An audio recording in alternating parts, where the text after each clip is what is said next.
নেতা এই বাংলাদেশ জাতীয়তাবাদী দলের উপস্থিতি জনাব জিয়াউর রহমান, উনি এই দেশ শাসন করা আমলে এই দেশের জনশক্তিকে জনগণকে জনশক্তিতে রূপান্তরিত করে জনগণকে বিদেশে আয়ের উৎস নির্ভরশীল করে দেশের মেন পাওয়ার ব্যবস্থা চালু করে বাংলাদেশে এখন মানুষ একটি অবস্থায় এসে অর্থনৈতিক দিক দিয়ে অনেক উপকৃত করেছেন। পাশাপাশি আমাদের খাদ্য সংকট নিরসনের জন্য ইরিগিরি 2টি ধান উৎপাদন করে অভিনব স্থাপন করে এই বাংলাদেশের খাদ্য সংকট উনি নিবারণ করেছেন। এই ধারাবাহিকতায় বাংলাদেশ জাতীয়তাবাদী দল বিএনপি যখনই ক্ষমতা আসে এর সাথে থাকে, ঠিক না?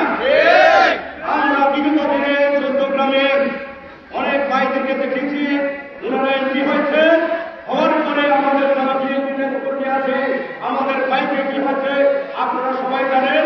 আমরা জোর করছিলাম বিভিন্নভাবে বিভিন্ন দলকে এমপি করেছে। উনি দীর্ঘ 16 বছর 17 বছর আন্দোলন সংগ্রাম করেছেন। উনি মিথ্যা মামলায় মিথ্যা মামলায় 7টি মাস জেল কেটেছেন।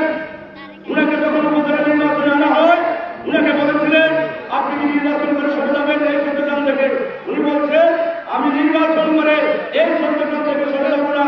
চট্টগ্রামে আন্দোলন থেকে কাশ্মীর জগৎ জন্মভূমি থেকে ভাঙন তোলা প্রত্যেকটি গ্রামে ওনার কথা বলছেও আমাদের প্রিয় নেতা জননেতা জনাব কামরুল সাহেব একজন বিশিষ্ট শিল্পপতি। উনি একজন কলেজ শিক্ষক ছিলেন। আমাকে উনি একদিন গল্প করে বলেছিলেন যে দুবাই আমি যদি কলেজ শিক্ষক থাকতাম আমি পিএইচডি করতাম, আমার নামের পাশে ডক্টর লেখা হতো, আমি কি সেটা ছিলেন ভালো লাগতাম নাকি বর্তমান প্রেক্ষাপটে ভালো আছি? আমি ভাইকে বলেছিলাম ভাই আপনি যে অবস্থা আছেন আপনি কয়েকজন ডক্টর ডিগ্রিকে আপনি আপনার অভিযুক্ত চাকরিজীবী করেছেন। আপনি চট্টগ্রামের মানুষের ক্ষেত্রে করার জন্য মানুষের আশা